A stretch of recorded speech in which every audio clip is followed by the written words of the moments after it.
Thank you. Thank you very much.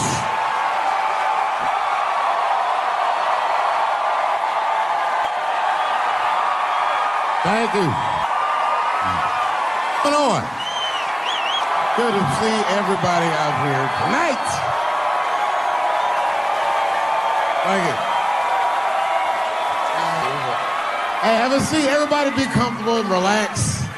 Oh my gosh, good to be back in Austin, Texas. It's good to know that plaid is back in. Most of the dudes I meet around these parts are dressed like a dyke in New York, so I'm glad to see that.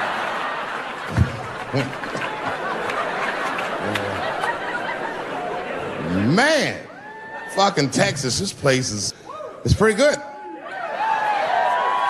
Pretty damn good. You know, I was in Santa Fe the other night and a motherfucker threw a banana peel at me. Yeah, that didn't feel so good. It was a white person. Not to indict the whites, I'm just saying. Not to profile. And then not only did he throw a banana peel at me, but it was premeditated. You could tell. You could tell the peel was too brown, you know what I mean? It was like, I didn't eat that banana recently, motherfucker. You had that shit waiting on me. And the whole crowd was white, so it just got instantly creepy, and everyone looked like they were looking at 12 Years a Slave or something. They were all just like...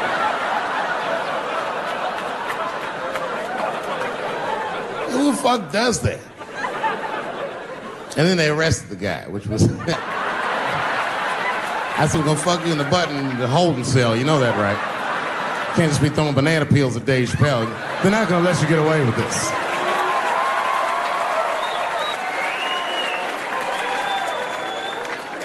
And the press called me up like, do you have a statement? A statement? For a fucking banana peel? No! I don't have anything to say. This guy was like fucking famous for throwing a banana peel at me. 20 years from now, he's gonna be tucking his kids in the bed and the kid gonna be like, tell him about the day that you threw that banana peel at that nigger in Santa Fe. Boy, I'll tell you what, that black motherfucker had it coming. I saw his name up on the marquee about a week before. I said, man, if I could just get close enough to meet him. Throw a banana on that nigger and show him how. Fucking banana gate. I didn't even want to press charges. You know, this has happened to me before. No, sir, it's not a banana. I live in Ohio, right? So this like a few winters ago. Oh, I didn't know you would ever clap for that. Well, all right. That's the first time that shit's ever happened. Ohio! Anyway, live amongst the whites. Small town in Ohio.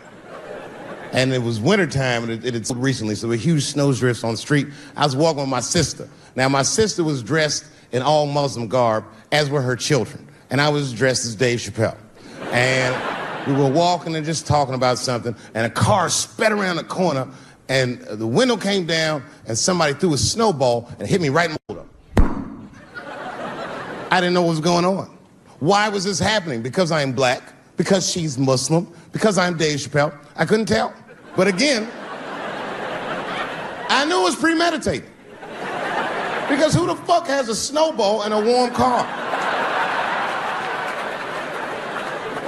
But I didn't think it all the way through, lady, because he went around the corner and got stopped at the red light. He was caught in the traffic. I ran out into the street and I just tapped on his window. Hey, my man, can I just talk to you guys for a second? Come on out for a second. I just want to talk. There's 4 young white dudes in the car. They were like, just chill, bro. I said, relax. I just want to talk. Now, this is an old black trick. Really, I didn't want to talk. I was going to fuck them up. So, if you're ever caught in traffic and a black guy starts saying he just want to talk to you, don't open the door, nigga. And even if he's me, smiling at you. And they were like, chill, bro, just chill. And then the one guy in the back seat, I don't know what, he was just cockier than his friends. He was like, fuck it, man. I'll get out the car. And I started yanking on his door. Let me help you, motherfucker. Let me just help you. And I didn't notice his window was down. and he threw a snowball that shit hit me right in my chest. Pow! He said, fuck you, you fucking nigger! And then the light turned green and they sped off. And I smiled from ear to ear. I looked at my sister and she said, I got the plates. And I was happy as shit because throwing a snowball at a motherfucker is a misdemeanor assault. But if you call him a nigger when you do it, that's a felony hate crime. And me and my sister, they will send this motherfucker to jail. Now, I didn't notice it, but while I was yelling at him, a crowd of white people had formed because it was an all-white town. And I was like, uh-oh, I thought I was going to get jumped. And one of them white guys stepped down and was like, I didn't like that at all. This is not what this town represents. I don't want this goddamn stuff in my vicinity. And another white guy was like, yeah, I didn't like it either. And then an old white guy stepped out of the crowd and said, young man, if you're going to fill out a police report, I would like to come with you and do the same. I said, you guys would do that for me? And the whole crowd said, hooray! I said, come on, y'all. I look like Malcolm X going to see Brother Johnson with a trail of white people.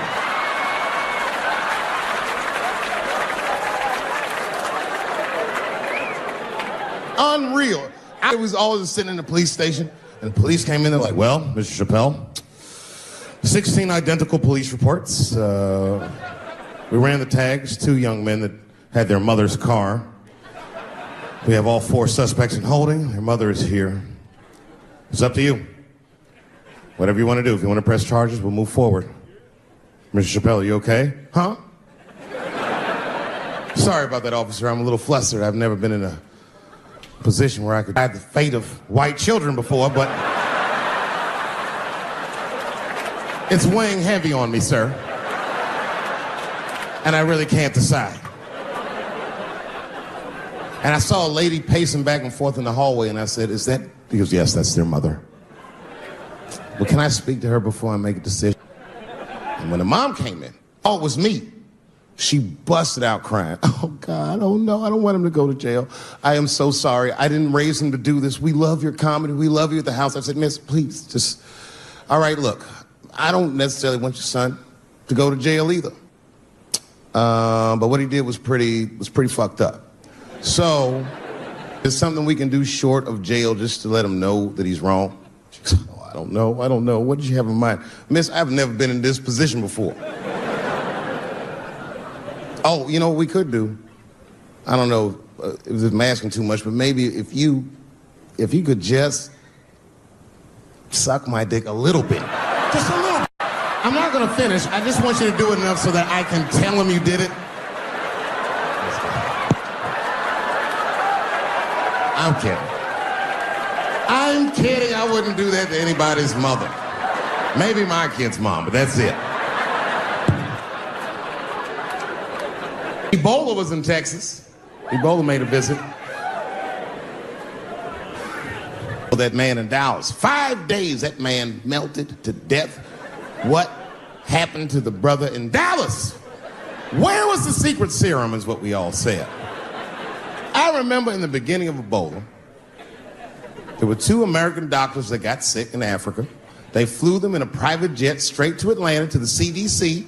I didn't even know CDC saw patients. There it was said they administered what the New York Times called a secret serum. I don't know what's in it. It's just like Colonel Sanders' recipe. But both of these motherfuckers survived. These doctors, thank God, are healthy. They are out there somewhere tonight at Whole Foods, touching vegetables, walking around. Everything's okay.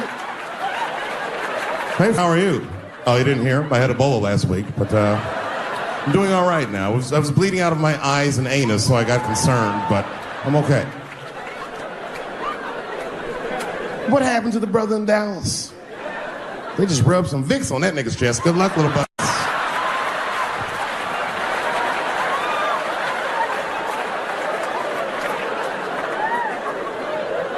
I knew he wasn't gonna make it. I already know. Sad. I saw in the New York Times, they said Ebola is the new AIDS. Whew. Isn't that something? Here I am thinking that old AIDS was working just fine. And they already have a new AIDS out. Isn't that amazing how they do that? Isn't it weird how there's a disease that just starts in 1980 and it doesn't kill anybody but niggas, fags, and junkies? Isn't that a fucking amazing coincidence that this disease hates everybody that old white people hate?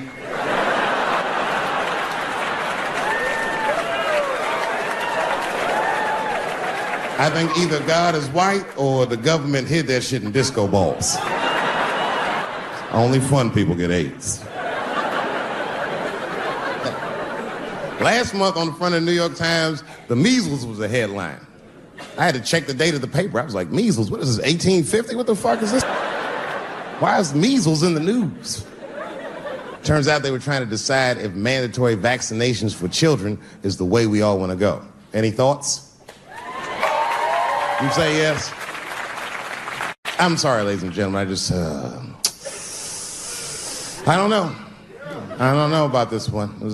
First of all, black people generally don't trust doctors. After the Tuskegee experiments and all that shit. More importantly, don't forget Michael Jackson was killed by a doctor.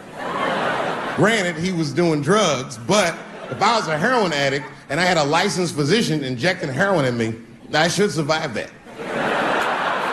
I'd just be looking like, oh, I'm good, right? I'm good? Not too much, is it? Dr. Butterfingers killed Michael Jackson. After that, I was like, fuck going to the doctor. The fuck am I getting my kids vaccinated for an old-ass disease like measles? It's ridiculous. You might as well give them a diarrhea shot if you're so worried. Diarrhea has a bigger body count than the measles do. You know, diarrhea is funny today, but 100 years ago, if your ass had diarrhea, you were a goner. There was like a 0 chance of survival. You get that first squirt, uh-oh. Better start getting my affairs in order. I don't have much time. It's diarrhea. It's very serious. You just watch your buddy slowly die in a pool of his own shit.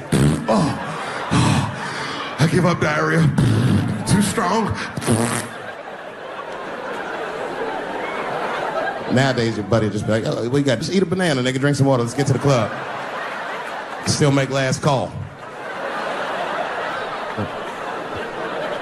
Tough time for the blacks.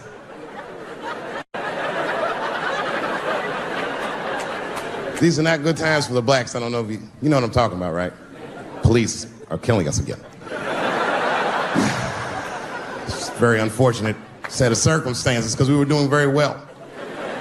You know, America has a racial hot seat. I think we can all agree that that's the truth.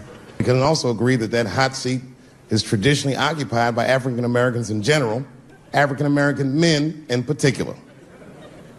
Although I can see that in recent years, that seat has been occupied by Mexicans, and I dare say Arabs. And we, the black Americans, would like to thank you both for your sacrifice and your struggle. We needed a break. We needed a goddamn break. We all go through something, but at least I can leave my backpack someplace. If you Arab and forget to pack, you got about 20 minutes before they send that robot to blow your shit up. You can kiss all that engineering homework goodbye, Fuhad. Now ISIS is #1 on the terrorist charts. And ISIS is fucking scary. If ISIS catches you, they're going to cut your head off. That's what they do. I've seen them do it on YouTube. It was fucking awful. He looked right in the camera and say, Obama, I am back. I saw that shit. I said, oh my God. Don't like.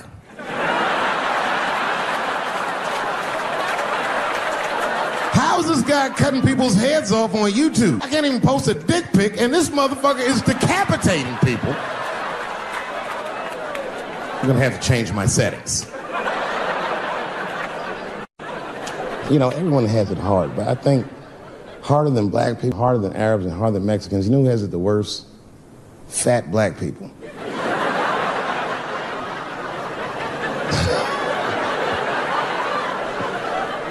Hard for white people to understand, but that's what I'm saying is very true. Fat black people have a really rough road, because all manner of things kill white people, but you know what kills more black people than anything, more than police and terrorism? Salt, nigga, regular ass table salt.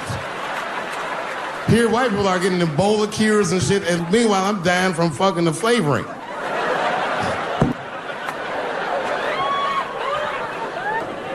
Look, honestly, I'll stop talking about it. Say this, though. Let me just say this. Can we all just say that we've seen it coming? Were you surprised? Like when that guy threw that banana at me. Do you think I was surprised? Hell no. I've been in show business 30 years. I was expecting this banana. I knew one of these nights, it's like somebody gonna throw a banana at me one of these nights, niggas.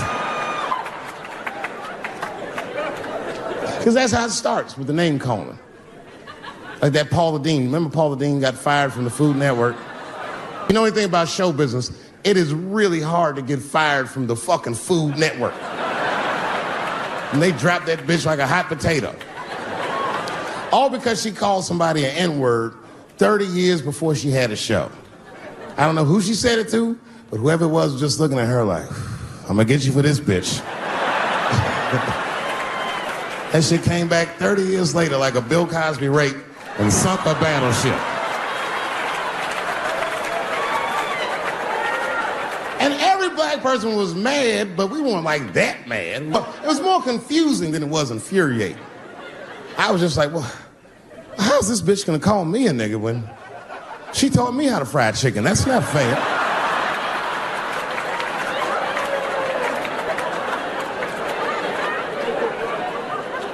I think Donald Sterling shit was more serious.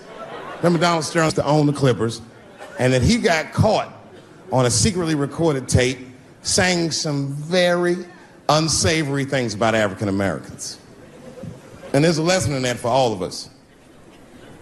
The lesson is, if you are old and white and racist in this great country, whatever you do, don't tell your black girlfriend about that shit, because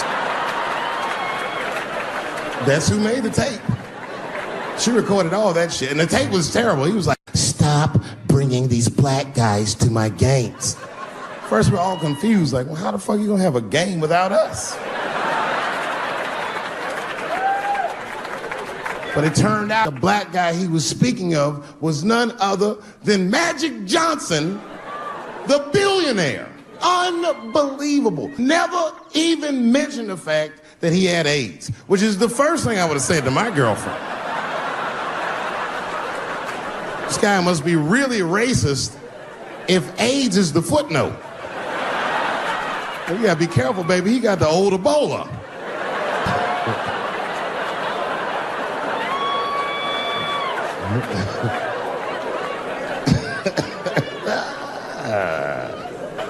You can say what you want about that girl, but I'm gonna tell you right now, she is a goddamned hero.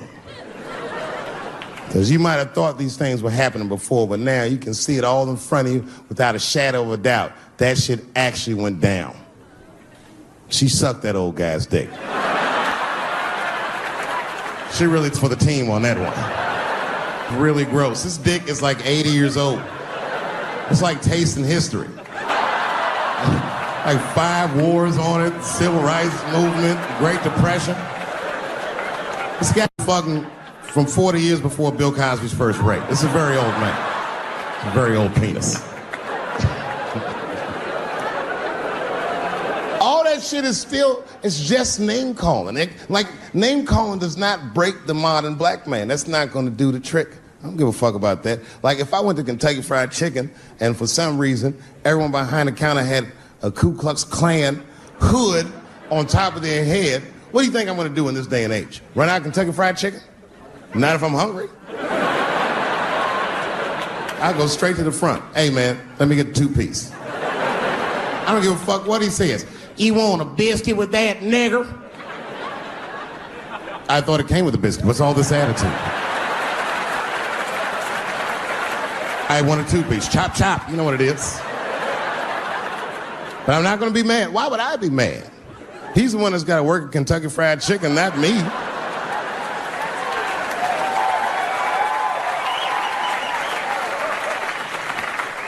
Well, how about this? What if I lived in Austin and I had a white girlfriend? It's possible in Austin. As a matter of fact, some people say it's necessary, but that's not the point. And me and my white girlfriend one night, and we're just doing what lovers do. Maybe she's butt naked and she's down on one knee, giving me a hand job. I love a good hand job. And she's really jerking me off. You know, getting her obliques nice and tight. I got a huge dick, so she's like, And I'm like, wow, that really feels wonderful. I think I'm gonna come. And then she looks up at me and goes, come in my face, nigger.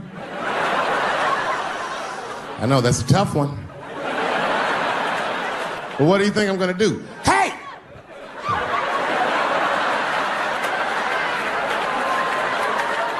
That's no time for integrity, ladies and gentlemen. I'm busting that nut in her face. I'll sort through the ethics later. But I'm what they call a man of his word. Say I'm coming. Oh, I'm coming. I don't give a fuck what happens. God forbid somebody could shoot me. If I say I'm coming, it's still that. Oh.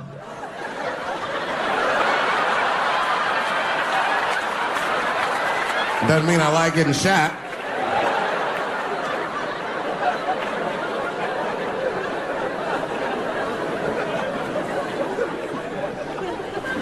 Boy. Yeah, tough time for the blacks. I'm not gonna say nothing about the police. I'll leave that for Chris Rock. The other big sports story was fucking Ray Rice's tape. Anyone see that Ray Rice tape? I can't stop watching it. It's fucking awful. It's the most violent thing I've seen happen to a woman that was shot in color. Really fucking bad. Like, if I could have froze time at that moment and gave Ray Rice some advice, I don't think there's any way possible I'd be like, you should punch her in the face. It's a fucking terrible idea. At the same time, I also believe she shouldn't have rushed him.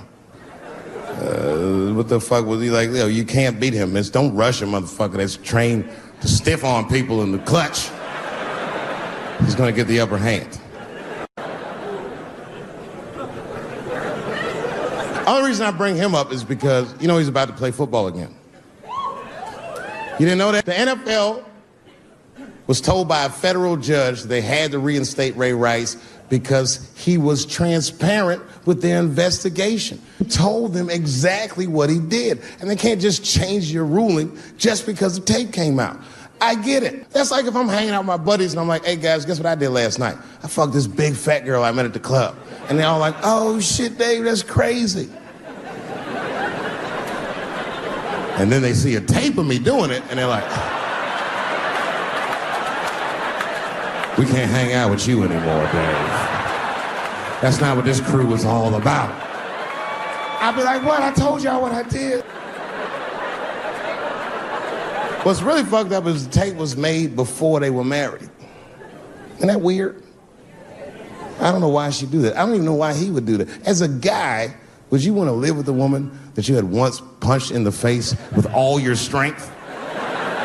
That's some very bold color purple type shit. Sealy, come out here and shave me.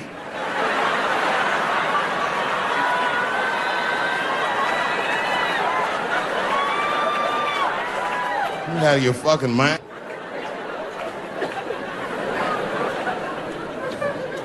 I had to ask an older friend of mine just to get some perspective. This older black dude. Actually, the fairest person I've ever met. And I asked him, I just said, hey man, I said, did you see that Ray Rice video? And instantly he was like, David, that shit was disgusting. And then a moment later he goes, I wonder what she said to him.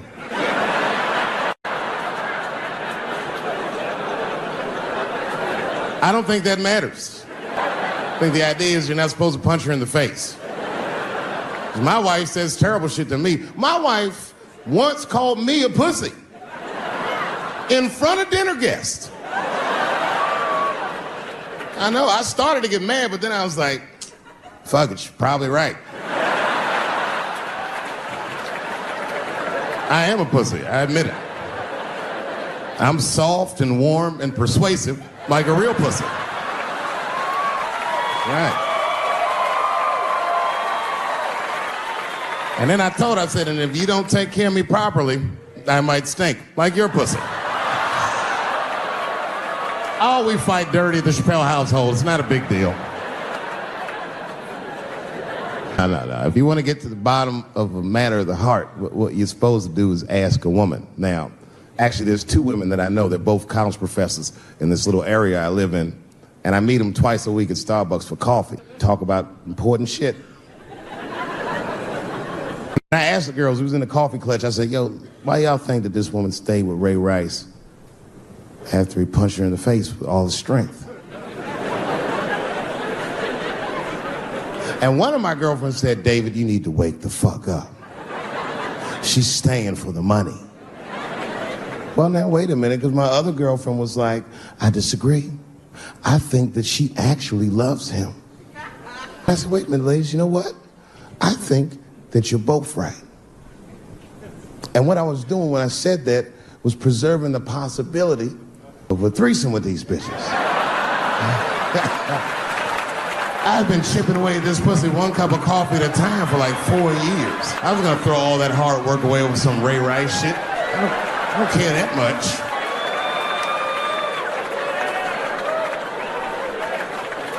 I'm just being real. It's fucked up, man. It's a tough time for the blacks. I love you too. And then here comes the banana peel. I'm waiting on it any second. You know, that's how it starts.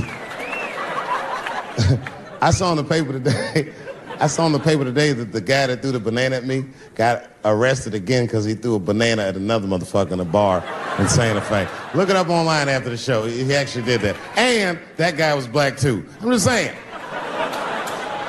And you know what a guy said he did it at night? He said, I did it because Dave Chappelle is racist. So, nigga, that's not the best way to handle that if I am racist. What if Martin Luther King just went around throwing tuna casserole on white people? Would that work?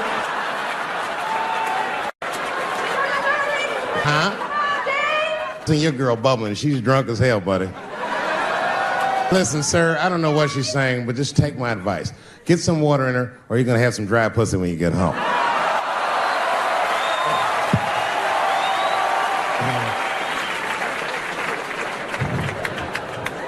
His dick's gonna be shaped the fuck up tomorrow. Maria, who got a cigarette in here? Anyone got a cigarette I can borrow? Yeah, you fella, yeah, please. Well, let me see this. This is a Marlboro menthol. This could have been anybody. Newport, I'd be like a black dude threw that up, but a Marlboro menthol, that's one of them riddles.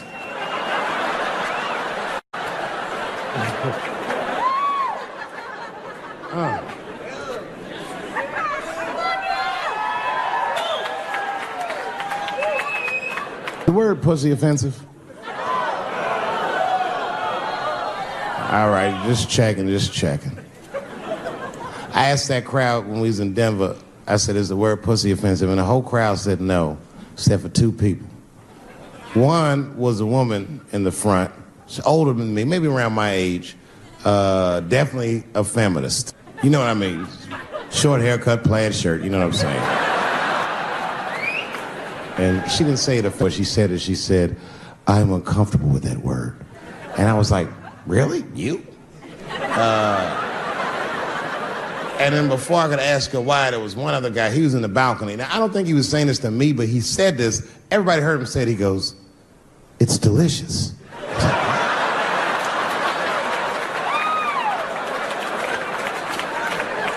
I don't think I've ever heard pussy called delicious before in my life. Now, this is not to say that it's bad, but it's definitely an acquired taste. I don't think any of us tasted pussy our first time like, it's good. It needs something.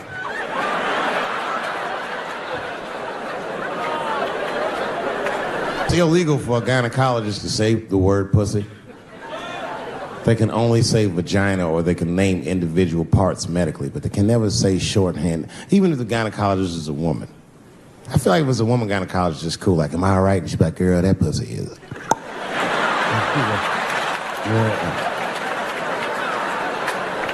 I don't think men should be allowed to be gynecologists. That shit is a conflict of interest. Even when my wife was pregnant, we used to go to the gynecologist.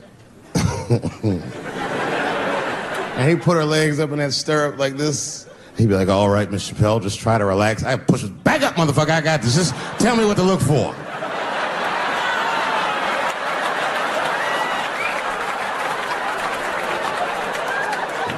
One of those home-style checkups. There's too many ethical questions when men do that. Like, can a gynecologist lose their license for smelling their fingers during an exam? Is that illegal? How not? These are men. It's like if you have a good barbecue, you don't even think about it. You just...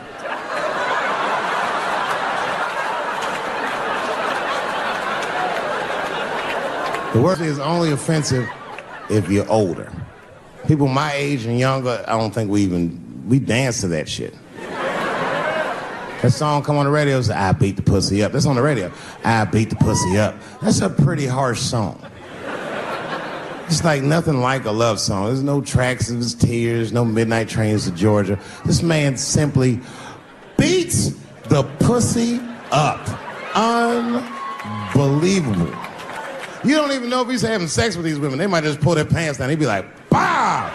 G-Unit."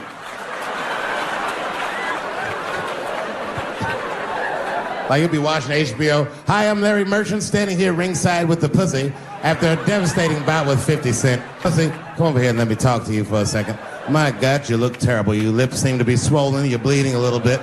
Tell me, pussy, what happened inside of that ring with 50? I don't know, Larry. I felt really good in the first round. I was ready to fight. It's warm and moist, and I don't know. It just hit me from angles I wasn't expecting. Front, left, backside surprised me the most. But pussy, let's take a look at round 4. This is where it all went wrong for you. Here you come out of your corner, pussy. You're fighting really good. It looks like you got 50 with a right and a left, but then 50 slips your jab, and there, right there. You see that? He punches you right on that little bean thing you have on the top of your head. I don't know what that is. But there's 50 just pounding away at that bean over and over. Now, pussy, tell me, what goes through a fighter's mind when their bean gets rattled around like that? I don't think I was thinking anything, Larry. You know, I'm a real good defensive fighter. It's real hard to get to me. I've never been punched directly on my bean before. As a matter of fact, most fighters don't even know that bean exists. I guess he just hit me then. I lost control of my legs. I don't know what else to tell you. I like when Lil Wayne talks about pussy, because Lil Wayne used to have that song. He'd say, I got a bitch that plays movies in my jacuzzi. And then it goes like this. Pussy juicy. That shit always makes me laugh, because no guy says that, you know what I mean? Only Lil Wayne would say some shit like that. If he was fucking a girl, she's like, is this pussy good? And I'm like, it's juicy. It's good. The pussy was juicy. That's why I'm not Lil Wayne, because if I was in a hot tub with a girl and I could tell that the pussy was juicy while I was in the hot tub, I'd probably get out of the tub. I'm a germaphobe. I just picture Lil Wayne like, what is this strange oil floating in my hot tub water? It's pussy juice. That shit was so funny to me. I must have wrote like no less than 40 jokes with the punchline pussy juice. And all of them worked to some degree 100% of the time. I'll do one more just so you believe me, okay? All right, in this next piece, it's a special episode of CSI. For some reason, Lil Wayne's guest starring as the lead detective, okay? That's the setup. Are you ready? Here it goes. Has anyone else been on this crime scene? No. It's very strange. This place is virtually undisturbed. No forced entry. No sign of a struggle. Shine your flashlight right here. I just slipped in something. What is this? What is this? It glistens in the light. Smooth to the touch.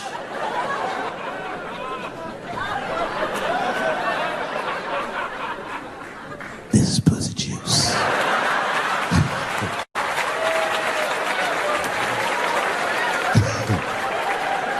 She must have been sitting Indian style. 39 more where that came from.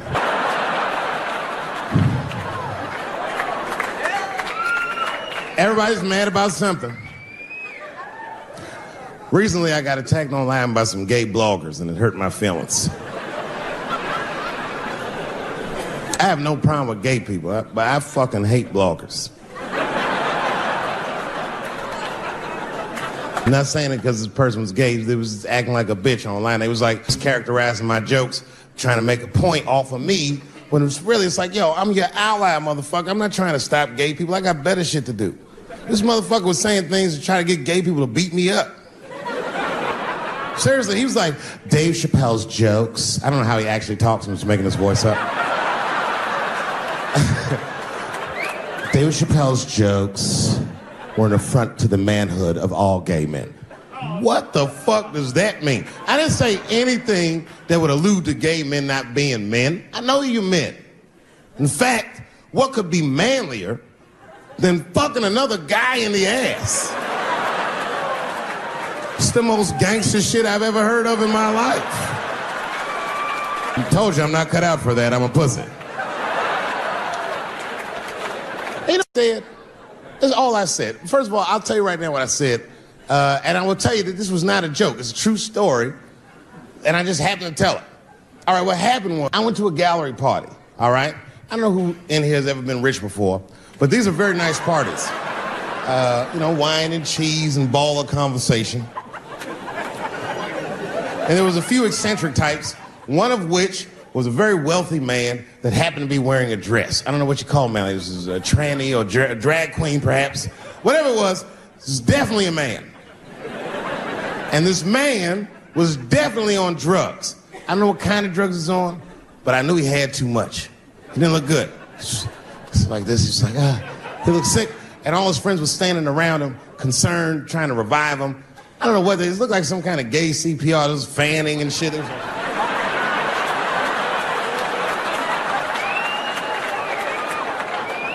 I saw all this from a distance. Now, I should have minded my own business, but I got curious. And I went over there. All I said, excuse me, gentlemen, is he okay? And then they looked at me like I was evil. She is fine. I said, word? Oh. I'm sorry, I didn't know this is what we were doing. Here's my thing. I would support anybody's right to be whoever they feel like they are inside. I'm your ally in that. However, my question is, to what degree do I have to participate in your self-image? Is it fair that I have to change my whole pronoun game up for this motherfucker? That doesn't make sense. Seriously. If I put on an Argyle sweater and I'm like, hey, everybody, I have a white guy in this sweater and I want some goddamn respect and a bank loan, that's not gonna work. Give a fuck how I feel. Why should I give a fuck how you feel? Nigger is a pronoun. But there was no time for philosophical debate. This was an emergency situation. I said, fine. Sorry, guys. I was just worried because she looks terrible. And she just fell off the bench. Appears that her dick is popping out of her dress. You mind if I call an ambulance, champ? I'd rather not be at a party where a tranny ODs. There's too many questions to answer.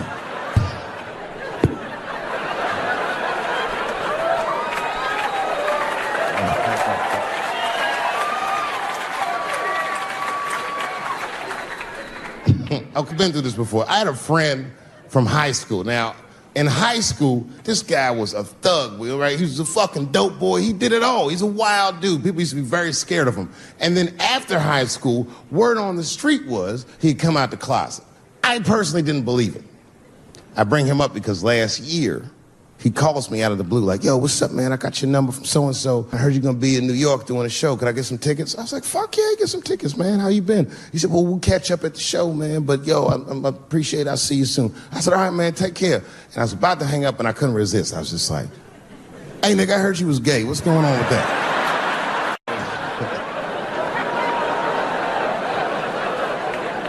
And I wish I didn't ask.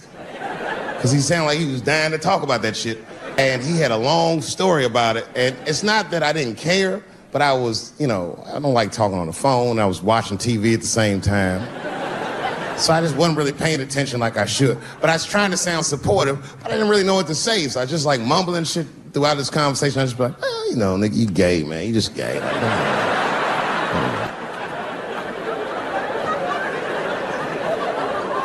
This went on for a while, and then finally I had to say something like definitive to get him off the phone.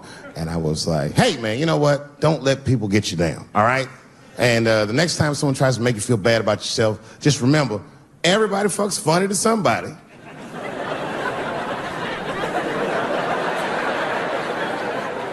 He didn't like that shit. He's like, what the fuck does that mean? He said, you saying I fuck funny, motherfucker? I said, no, that's not what I'm saying. I'm saying everybody's different. He said, you ain't say different, nigga. You say it funny. What's so fucking funny about the way I fuck? And I said, hey, man, I fuck feet. He said, what? Oh, this is not a joke, ladies and gentlemen. I get women to squeeze their feet like this, and I fuck them right in that little space in their feet. You can't build a community behind that shit. There's no flag for us. That shit made him laugh. And the next day, after the show, I saw him backstage. He was like, yo, what's up, man? I'm like, oh, shit, what's going on? And he had his buddy with him. He goes, Dave, I want you to meet Manuel. Manuel's my fiance. We're in New York getting married because it's legal here. I said, well, congratulations, fellas. And Manuel was like, gracias. And he went to go get some drinks. And then my buddy looked at me, he was like, so Dave, what do you think? And I started mumbling again. You gay, nigga, you're just gay. He said, yeah, I'm a little nervous about getting married, man. It's a big step. I said, yeah, it is, it's a big step. He said, well, you've been married for a while. You got any advice for us? No, I'm married to a woman, sorry about that. And they corrected me. He said, no, you married the person that you love. So it's essentially the same.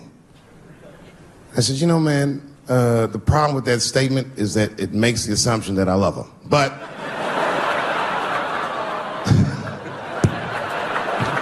you guys know fuck up. Of course I love my wife. She laughs at this shit. As a matter of fact, she eats and spends this shit. You know what I told him? I told him, I said, you know what you should do, man? First of all, you shouldn't do it. I'm talking about being legally married. It's not that you're gay as much as just legal marriage is a fucking diabolical leverage game in the United States. I'm just being honest. Devoid of religious significance or the idea of love, marriage is nothing but an awful contract that you shouldn't sign. I'm just being real. Because you're out loving each other, and then like 2 years later, you're just building a case against one another for a hypothetical court date that may or may not ever happen. You throw being gay on top of that, that shit is explosive. Like it's that Ray Rice shit. Okay, right after Ray Rice went through all that shit, I was at a party and I met this kid, Michael Sams. You know Michael Sams?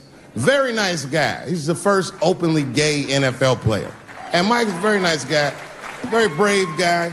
But when I met him, I couldn't help but thinking, now what's gonna happen when Michael Sams beats his wife up in the elevator? Is that domestic violence or is that just two niggas working shit out in the elevator? You know what I mean?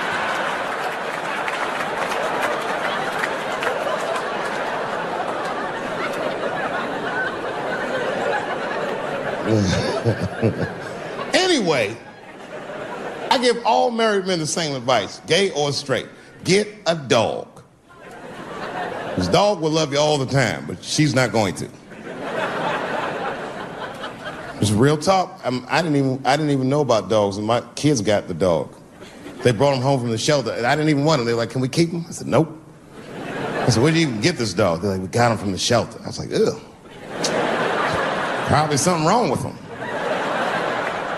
Can't keep him." And then my kids started crying and screaming like the dog had gambling debts. "Please, Dad, if you don't let us keep him, they're gonna kill him." I was like, "Oh. All right, you can keep him." And this dog was a menace. I hated his guts. Then one night I had smoked a bunch of weed, and I was eating a sandwich, and Baba came over. Baba's the dog. He came over and was staring at me. Make you very uncomfortable if you're just looking at you usually.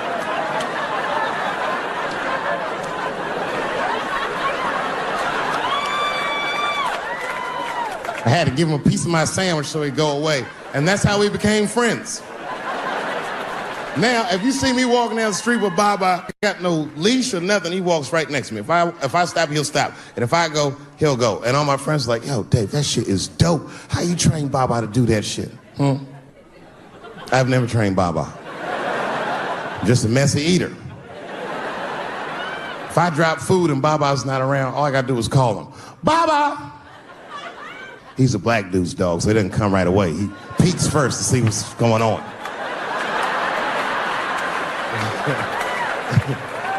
I gotta tap my foot so he can see the food. "Over here, little buddy." And he's like, "Thanks, Dave." He'll come get it and run off.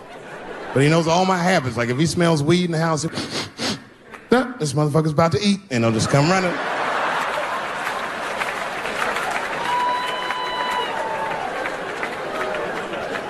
Baba got me through a very difficult time in my marriage. We spend the most time together. Like, it's not that me and my wife don't spend time together, but we've been married so long, it's like we don't talk. Like, I don't know if anyone's married here, but if after 10 years, that chatty shit goes away. You've said it all. You know what I mean? It's just, yeah, we're just in the zone. She says the same shit to me every night before she goes to bed. I'll be the last one up. She's like, "I'm gonna get some sleep, Dave. Good night." "All right, babe, we'll stay up and watch television. Good night." And she'll walk halfway up the steps. "David? Don't eat the kids' lunch." And then she walks away.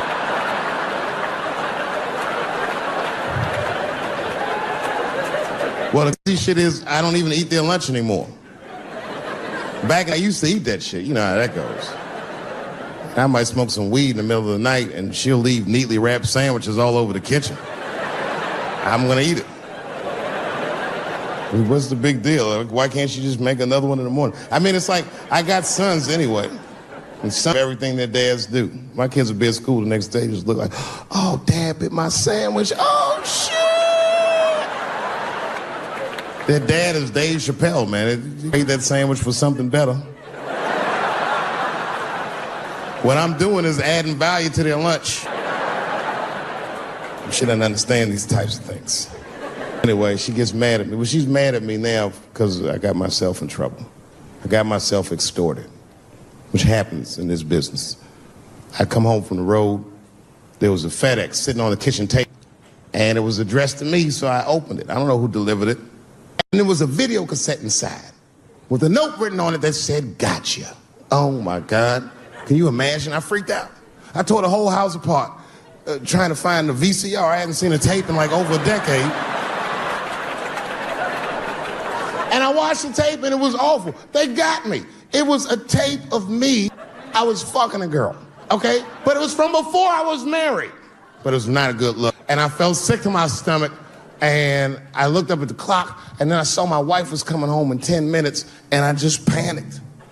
I jerked off to the tape real fast, and then...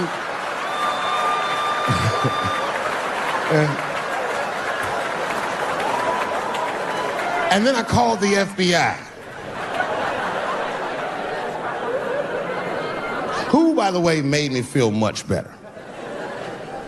I mean, they didn't say they were going to cash him for sure, but they had the demeanor of some competent people that would cash him. So I didn't worry about it too much. And then not even a week later, 5 days later, I come home, and there's another video cassette just sitting on my porch. As soon as I saw it, I just called the police like, "They've done it again." You should probably look for a guy with bell bottoms on because I don't know who the fuck is sending tapes.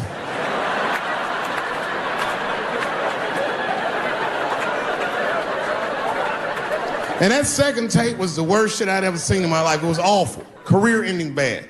It was a tape of me jerking off to the tape a week earlier. I don't know how they'd even get such a thing. I had to explain all of this to my wife. She was mad. No thing in this world is as cold as a woman's cold shoulder. Because she was mad, but she wouldn't talk to me about it. She would just punish me in little ways. Make me do shit that I hate to do. Like pick the kids up from school. That's one thing she made me do. That's a hardship for me. I got one son that goes to a public school, and his little brother goes to a private school. It's an experiment. I just want to see what's going to happen to him.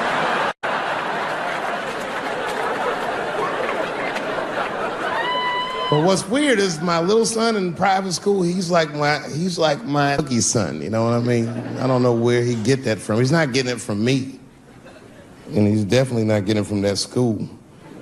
That school is very, like, it's a liberal school. It's the kind of school, it might be like 12 black students in the entire school.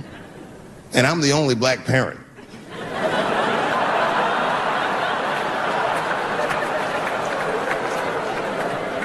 And none of the parents like me either.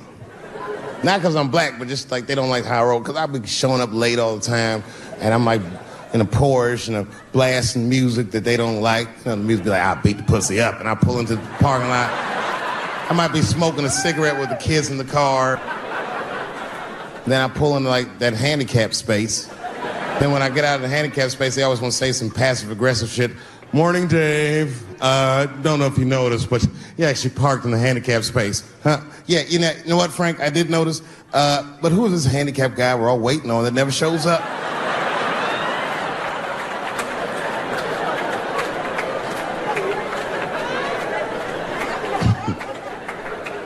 So I hate going over to that school. The only parents that are nice to me is a lesbian couple, Kate and Sarah. Actually, Kate hates my guts. Sarah knows that I'm black and she's half black, so she just understands me. You know what I'm saying? I can't explain it. Because I'll say shit and Kate's just too serious about being a lesbian. I'll be like, hey, Kate, hey, Sarah, you guys gonna do the father-son picnic next week? How's that gonna work? And Kate will instantly be furious. But Sarah knows I'm fucking around, so she'll just say something cool. I don't know, Dave, maybe me and Kate will flip for that shit. I said, bitch, you better save that coin toss. Everybody knows you strapping on in that household. And then Kate will turn bright red, but Sarah just fist bump me like, you right, nigga, it's me. Bye. We're good friends. We're good friends. They invite me to stuff. They're like my only friends at the school. Imagine my surprise when I go to pick my son up after all this happens. And the teacher is waiting outside for me. She's just standing right there in the middle of the fucking handicap space. I knew something was wrong, so I rolled the window down like, hey, what's going on? Hi, David, can we talk to you for a minute in the office? I said, no, fuck that. We got to talk right here. What's going on? I knew it was bad. Ibrahim had a fight. I said, a fight? Don't worry. Everyone's okay. I said, everyone? What happened? Well, that's it. We don't know what happened because he won't talk to anybody. All we know is that he punched Sarah Jr. in the face. I said, oh no. Sarah's one of the only parents I'm not sure I can beat up in this school. Just then, Kate and Sarah pulled up to pick up their daughter. And then we all had to go into the office, and I was really worried because I didn't want them to kick me out of the school. And then they brought my son, and he was crying. They brought him in like a prisoner. He was like, oh. I said, son, just stop crying, calm down. Do not look at these mean faces. I need you to look at my face, and I need you to tell me the truth, buddy, all right? Just tell me the truth. Is it true? Did you punch that girl, Sarah Jr., in the face? I was trying to give him a signal to lie, but he didn't pick up on it. I was like...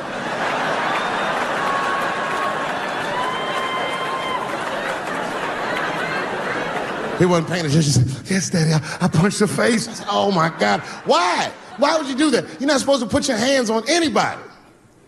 And his answer was so gangster, it scared all the parents in the room. He was like, because she had it coming. I said,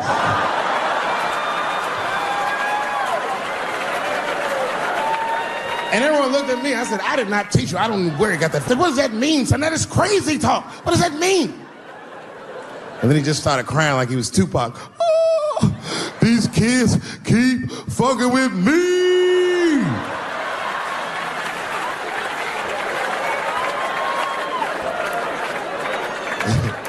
I told his teacher, I said, well, now wait a minute. This kid is a lot of things, but he's not a liar. And if he said they was fucking with him, they did something to him. Son, what's going on? What did they do to you? Oh, Dad, I'm tired of this shit. It's been going on all week. I said, what's going on all week? We said, Butch, and that bitch bit my sandwich. I said, oh. I said, it's the 4th time this week. I'm tired of this sandwich biting bitch. I said, stop using that word. Let's go home. That's a quiet car ride home. We got to the house, he just ran right up to his room, slammed the door. His mother came downstairs. By then, she had heard about everything.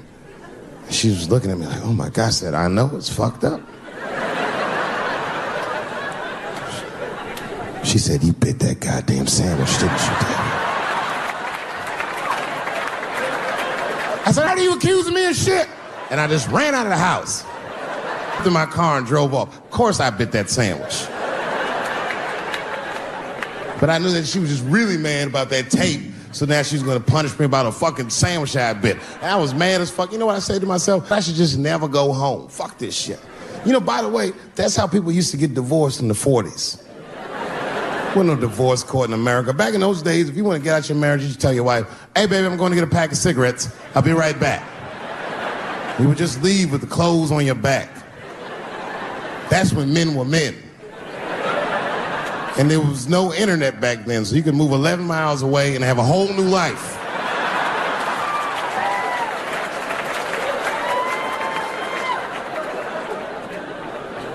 But I ended up going back home. Late at night, I came in the room and she was actually changing for bed. You can always tell your wife is mad at you when they cover their titties up when you're walking. Oh. Let those titties out, it's me, baby. Can we just talk about this for a minute? She said, David, there's nothing to talk about. I already know you bit the sandwich. And don't go looking for the lunch, I hid it. I said, I don't want to talk about the sandwich, baby. I want to talk about it. The tape. I know that's why you're mad. It was a very difficult conversation. I had to crack a few jokes, and she laughed a little, and it helped her relax. And we started talking, and then she cracked a few jokes that hurt my feelings, honestly, but...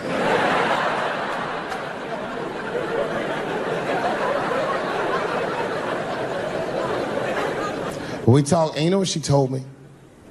She told me that she was madder about the second extortion tape than she was about the first one.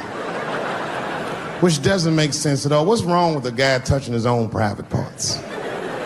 It's my own business. It's not like I do it all the time. As a matter of fact, sometimes I do it for her benefit. A lot of guys do this. It's called the mercy jerk. That's the one that happens in the middle of the night when you're about to roll on top of it and you see her face and you're like, she looks tired.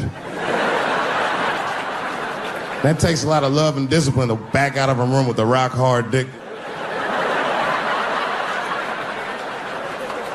Sometimes I don't make it. Uh-oh. Someone fell asleep with their socks off, didn't they? You can't rape feet. You can't rape feet. Only time I jerk off now is if I know how long she'll be gone. It's the only way I can get my head in the game. Sometimes she'll tell me, Dad, take the kid to my mom real quick. I'll probably be back in a couple of hours. A couple hours?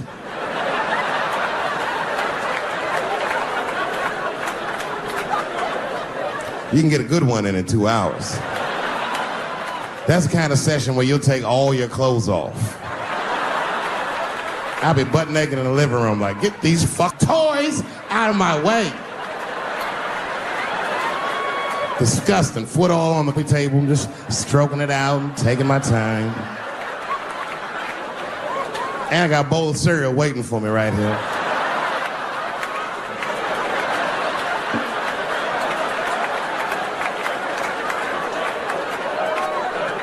That's when you have the privacy, you can have a loud orgasm. I miss those. Ah! Ah!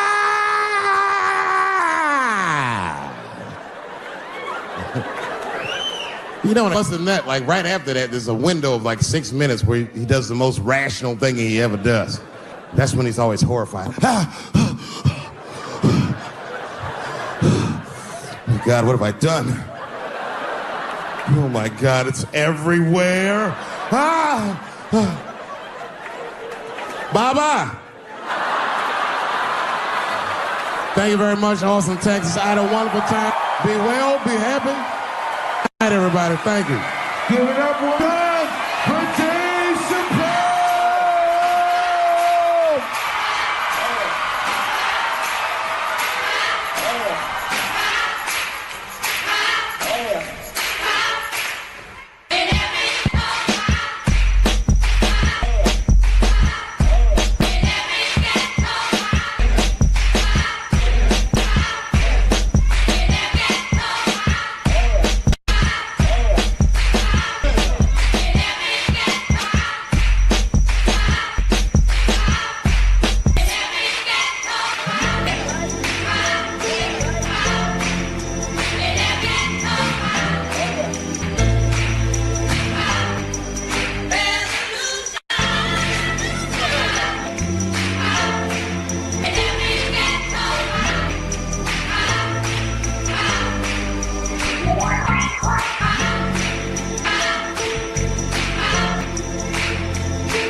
I'm seeing it. I see why stars are crazy, man. These motherfuckers. I went to Disney World with my kids, which is a big deal for me. I don't get to see my kids so much.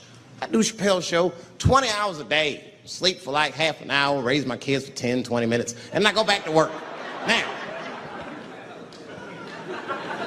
this particular day, I got to hook up with the kids. We went to Disney World. Everybody at the park, fucking everybody. Hey! Rick James, bitch. Hey, I'm Rick James, bitch. It's like, hey, man, hey. You mind not calling me a bitch in front of my kids? Time out, motherfucker. We take a day off. Even Mickey Mouse did it. I said, this is the most unprofessional shit I have ever seen in my life. Rick James, bitch. Oh, I was fed up. I caught that motherfucker with an uppercut. Bop! Knocked his head clean off. Everybody was screaming. Oh my God, oh my God. Mickey Mouse is Mexican. But everybody's getting along. I see that shit. I see it all around. Blacks and whites don't fight so much. You know who don't have no beef with anybody is Asian people. I see how y'all be doing. Y'all just lay in the cut. Only people Asian people beef with is other Asian people. Like if you call a Korean guy Chinese, I've done this. They will flip out. Hey! What make you think I'm Chinese? I am Korean. I look Chinese. Yes, motherfucker, you do look Chinese. That's why I said it. It's an accident. Nigga, to the untrained eye, you all look Chinese to me. It's a mistake. I'm not trying to offend you. Some people say all black people look alike. We don't get bent out of shape. We normally just call those people police. Okay? Just learn to live. You know, that's just my grandmother used to sing that when she cleaning up. That's a Negro spiritual.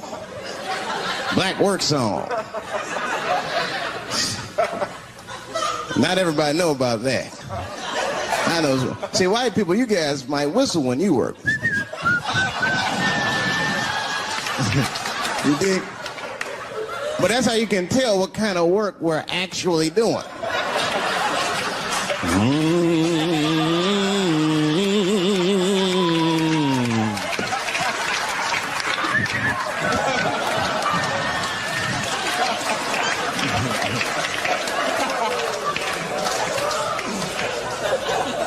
I study that kind of I do. Anything that has to do with race. I read a little here, see a little there. And I travel. That's always good. Traveling has made me a racism connoisseur, if you will. You know, it's different from region to region. Anyone ever been down south? So you guys know what I'm talking about.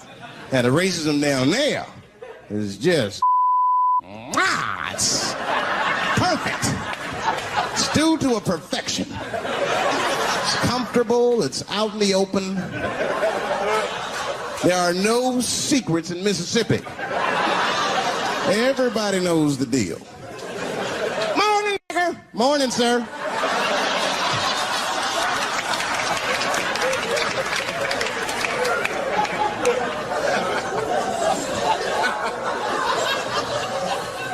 Not up here. You hit the big cities, man, it's different. It's always a secret. And we should do like them. We should keep our shit out in the open, then a little. I mean, with limits. You don't want to say whatever comes to your mind. That might be a little much.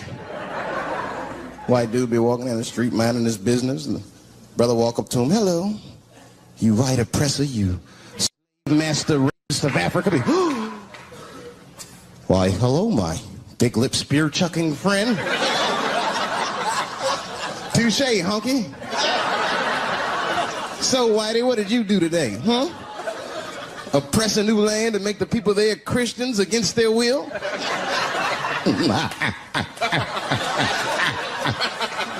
What did you do, fellow? Burn those big black lips on a crack pipe as you miss your job interview? Easy, Whitey, you're cutting deep. All this chit-chat has got me thirsty. If you will excuse me for a moment, I'm going to go to the Korean store and get something to drink. Ching-a-ling. Hello. You slanted-eyed, ruining the economy in our neighborhood by opening stores and taking the money out the community. Chink. Wow. Good afternoon, you browse around but never buy anything. Suspicious looking nigga. After a while, that might be too much.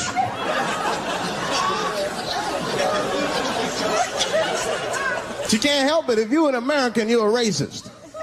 We brought up from the beginning to think in generalizations. We never look at the individual. We rarely look at the individual. I'm a racist. I know I'm a racist. You know how I know?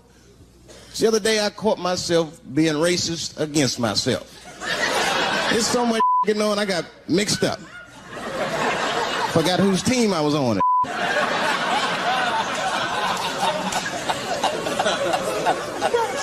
One time I was reading the paper, man, this story came on about this guy was suing a department store because they wouldn't let him play Santa Claus, you know, because he's black. And I was actually like relieved when the department store beat him. That's bad. But I wasn't ready for that. I wasn't ready for the idea of a black Santa Claus, man. That would suck. So we wouldn't get our presents to the 28th, 29th. Sorry I'm late, kids. Santa got caught up with some in Vegas.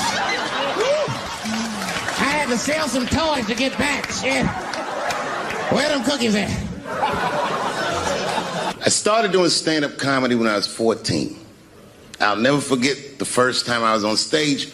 The guy that introduced me was a guy named J.T. Newton. I'm 47. I can close my eyes and remember the introduction like it was yesterday. It went like this. Ladies and gentlemen, this next young man coming to the stage is starting his comedy career tonight. Who knows? We may be witnessing the birth of a star. Please welcome David Chappelle.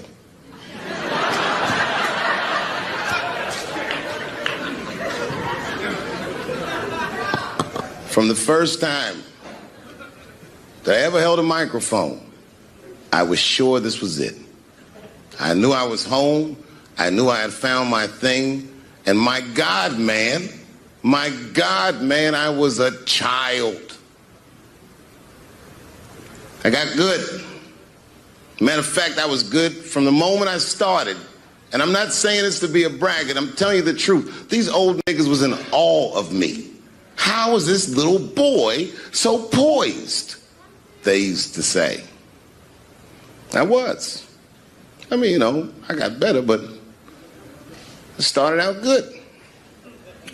About a year into it, when I was 15 years old, I had written a joke during the AIDS epidemic about having a Goodyear condom. Something, I don't even remember the joke. Something about an industrial strength condom by Goodyear.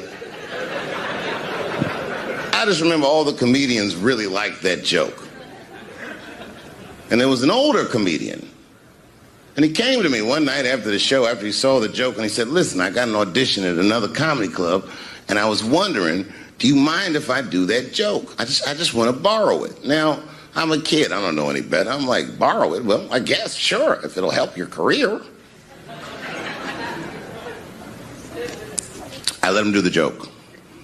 And then weeks later, I was waiting to go on in a comedy club, and he went on before me, and he did the joke.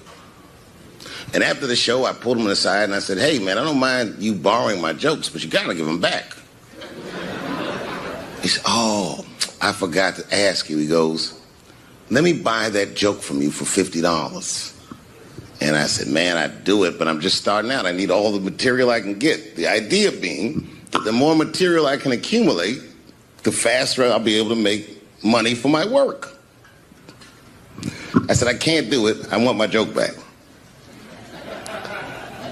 I'll never forget this.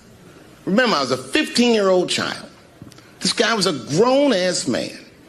He stood up over me so I could see how big he was. And he said to me, really? I can just take it. And he did. I got scared because I was a child. But I never forgot that. I never forgot that. I was 15 years old. I'm 47 now. I think about this guy all the time. When I look at my own kids and I see how young and innocent they are, I can't believe someone did that to me. And I don't think about it every day because that was the worst thing that happened to me. I think about it every day because that was the first time that someone ever did that to me.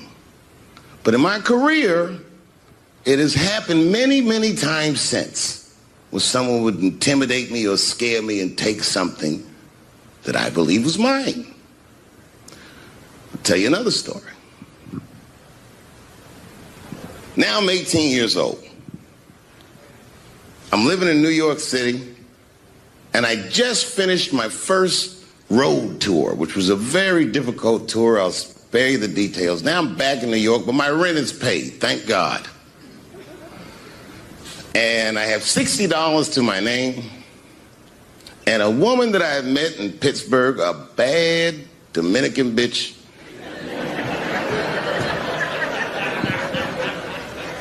was coming to New York. She was going to spend the weekend with me. I couldn't wait for her to get there. She was coming that evening. But remember, I only had $60 for a whole weekend to entertain a bad bitch. Now I'm walking through Greenwich Village, and I see something I've never seen before. 3-card Monte. You know what that is? Yeah, the guy had the whole thing. The table was set up, and he had the 3 cards, and the crowd was hooting and hollering, and he was like, find the red card, find the red card, and people were playing. Sometimes they win, sometimes they lose, but it was really exciting, and I'm standing there watching it, and I noticed while I'm watching them play this game that the red card, the one you're trying to find, had just a little bend on the corner.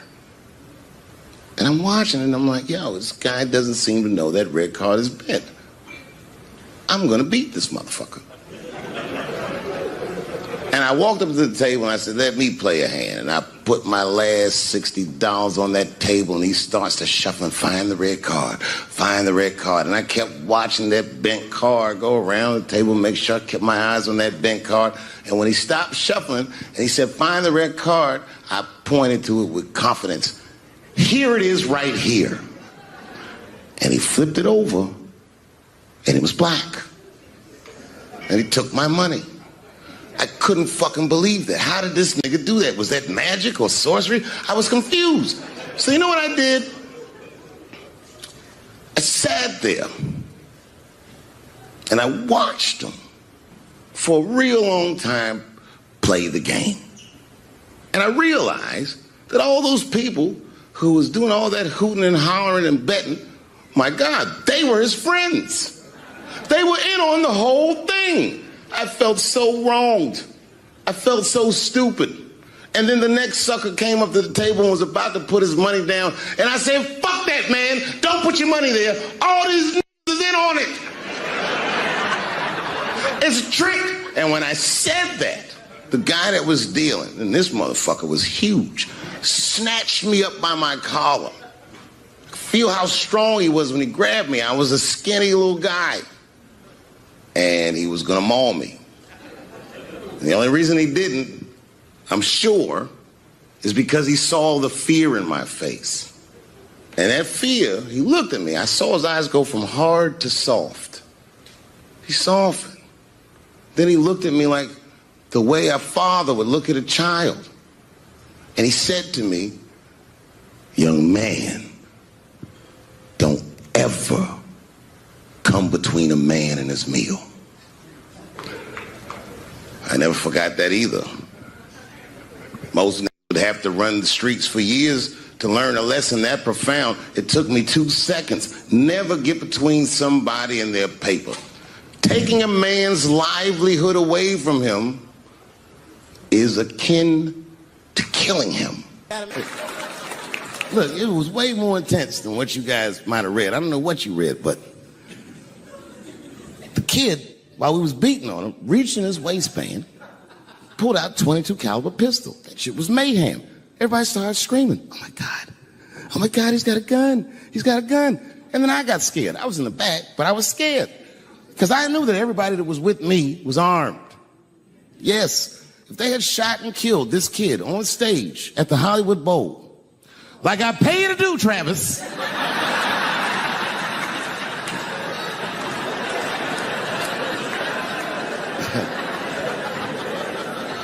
but Travis G'd up. Travis wrestled the gun out of the kid's hand, and then he took it like this and tried to chamber the round, and he couldn't. So he pulled the trigger, and it wasn't a gun. A knife blade popped out of the front. I guess this kid was gonna stab me. Some scary shit. So the next night, even though I didn't have a show, I said, I gotta get right back on stage. And I went and did a show. And someone in the audience screamed out, Dave, what happened with the attack? And I didn't know there was journalists in the room. All I said was that this had a knife that identified as a gun. I got 6 more weeks of bad press for that joke. I didn't even do nothing to this nigga. That's not right. That was not right. And then the New York Post went to the jail and interviewed my attacker like he was some kind of hero. And I read that interview. Turns out the entire attack was my fault. Yes, I triggered him. I didn't mean to. I had done jokes about the homeless. And turns out this young man was homeless. And I mean, there's no way I could have known this. But I will say, for a homeless guy, this incredible seats.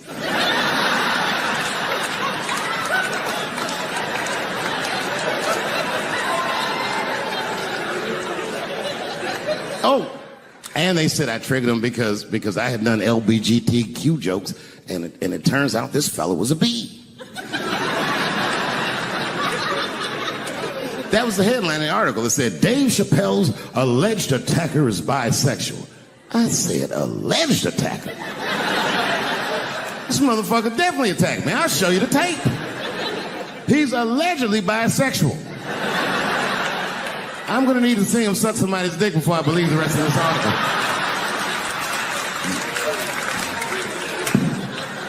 I read that shit in the paper. I was horrified. I was like, bisexual? I could have been.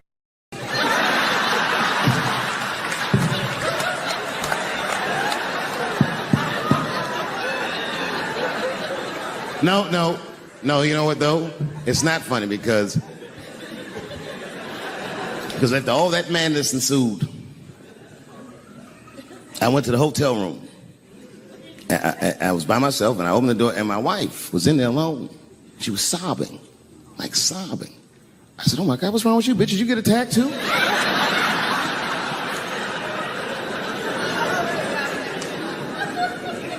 And she's crying. She said, oh my God, David. She said, if you had died tonight, me and the kids would have nothing.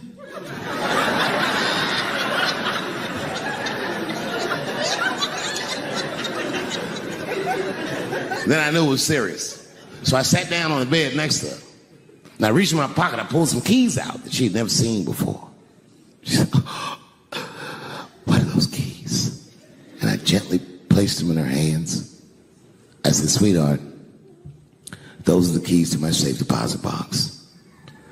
God forbid anything ever happen to me. But if it does, don't even worry about it.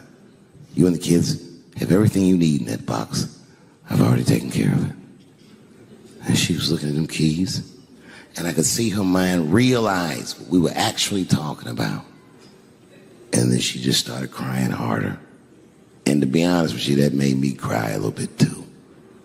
And we hugged each other real tight.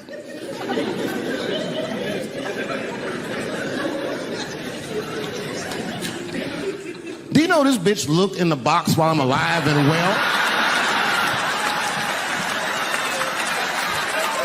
Does that?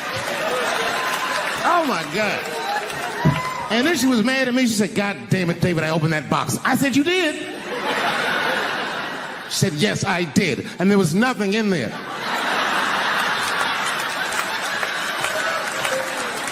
I said, nothing? Oh. She said, nothing except your stupid joke book. I said, whoosh. I said, well, sweetie, look. If you tell those jokes exactly how they're written, you and the kids should be fine. They're really good jokes.